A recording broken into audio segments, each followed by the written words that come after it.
If you're watching this video, then you're probably wondering exactly this. What exactly are AI agents and what can they do for you? I was wondering the same thing and have really spent the last couple months diving deep into the world of AI and AI agents, trying to figure out exactly what they are and what they can do. And I kept this video as a brief overview into what that looks like. I want it to be very beginner friendly, especially for people who aren't coders, who aren't software developers such as myself. I really want to break down these concepts and make it super easy to understand. So without further ado, let's just get into it. So the first thing is, what are AI agents, right? And there's really 5 components here, and they are learning, sensing, autonomy, goal-oriented, and decision-making.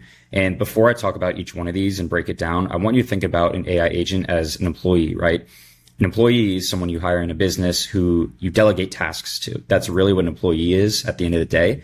And AI agents are very similar. And I'll break down kind of the differences between each, but for each one of these, think about how it relates to an employee, and that will really help simplify some of these concepts for you. So the first thing is learning, right? An AI agent needs to learn. It needs to have data to go off of. For example, if you're building a chatbot that's going to talk to customers on your e-commerce store, if the AI agent doesn't have any data on your business, if it doesn't have any past experience, if it has no learnings, then it's not going to be very helpful with your customers when they're asking you questions. All the outputs are going to be random. They're not going to be specific to your business, and it's not going to be helpful overall. So the first thing is you need to feed it data, and it needs to learn. The second thing is sensing. Sensing is essentially just the AI being able to use other tools outside of the specified workflow or process.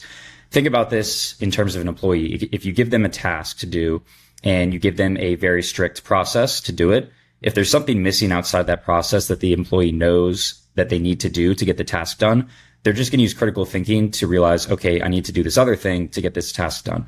This is exactly what AI does with sensing. It understands that there might be something else that needs to be done in the task. And so it finds other tools that it can use to do it faster, cheaper, and better. The next one is autonomy. This one is very straightforward. The AI agent is able to work 24/7, unsupervised, unmanaged, all the time, and for free, basically free. An employee costs money, only works 9 to 5, only comes in during the week, and needs to be managed. The differences between the two are very obvious, and that's the great thing about AI agents having autonomy. The next one is goal-oriented. So an agent has a specific goal in mind, and you tell the agent what the goal is. Obviously, the more data it has, the more it's going to understand the goal, but you need to give it a goal so it knows what the task at hand is and how to accomplish it. And the final one is decision making, right? It needs to be able to make decisions on the fly without management from you. So the whole reason that you hire employees, like I said, is to delegate tasks out so you don't have to do them yourself. The AI agent, in order to essentially be an employee, needs to make decisions on its own. And you can set guardrails, you can do certain things to make this easier for it. But ultimately, an AI agent does all of these things all at once on its own. Obviously, if you're here and you're watching this, you know the craze behind AI and AI agents has been crazy over the last couple months. And this really shows it. This shows the trajectory over time of searches for AI agent over the last 12 months. And you can see it really just spiked up really over the last 6 months to start this year. And it's not slowing down. There's a great saying that says AI won't replace your job, but people who know how to use AI will replace your job. And that couldn't be more true. So it's extremely important to understand how to use AI and how to leverage agents to better your life and just make your life easier. So now let's break down agents versus employees. Like I mentioned before, I wanted you to think about agents in terms of employees, but there are some key and distinct differences here. So AI agents have a couple things going for them. They work on their own, 24/7, no management, no pay. They always follow goals. So obviously it'll make mistakes sometimes, but they're not going to argue. They're not going to say that you're wrong. They're going to follow the task. They respond to what's happening. So they're always analyzing. They're always thinking about what's happening, what can be better, how can they fix stuff, and they get better over time. Like I said, the more they learn, the better they get. It's really just a positive feedback loop. So then we look at employees, and obviously I'm not talking down on employees. There always has to be employees, but the differences are vast. So employees often can't work independently. They usually need teams. They need managers, supervisors. They need a whole structure above them. They also need direction. They need to constantly be told what to do, how to accomplish something. They're not as proactive. They usually are more reactive. They're not really as incentivized to be proactive, especially if they're working a 9 to 5. They're getting a stable pay. They're really not incentivized that way. And they also learn slower, right? AI learns extremely fast. The more data you give it, the faster it learns. Employees are humans. At the end of the day, they can only learn so much in a day, and it's a much slower learning curve than AI. So now how do agents work? Agents work by essentially just interacting with a bunch of different tools. I included a bunch of different examples here, but Google Sheets, Slack, Google Drive, Google Docs for businesses, stuff like Shopify, Gmail, whatever it is, whatever the task you're trying to do, they can basically interact with any of these tools to build a workflow and get the task done and do it in a recurring sequence. So you can set workflows to run every hour, every day, every week.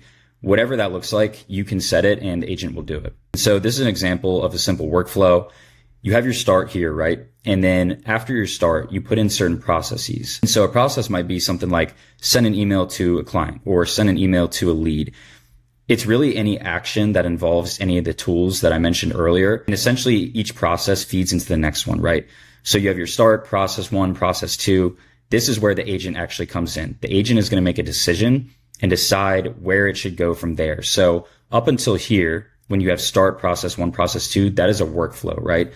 This is still using AI, but it's not an agent that is actually making a decision. As soon as a decision comes into play, it requires an agent. The agent, again, like an employee, is making decisions on how to proceed. So from here, this is where the workflow can go multiple different ways. If the decision is no, then it might do this other process. If the decision is yes, it might do this standardized process that it originally had. And ultimately, it's always going to get you to this end goal. That's the goal. But the way that it gets there is going to be vastly different depending on the decisions that it makes and the data that it has. And so some of the benefits of using AI are very obvious, but the first one is efficiency. You get extreme efficiency from using AI. It completes tasks quickly, faster, cheaper, better than employees most of the time.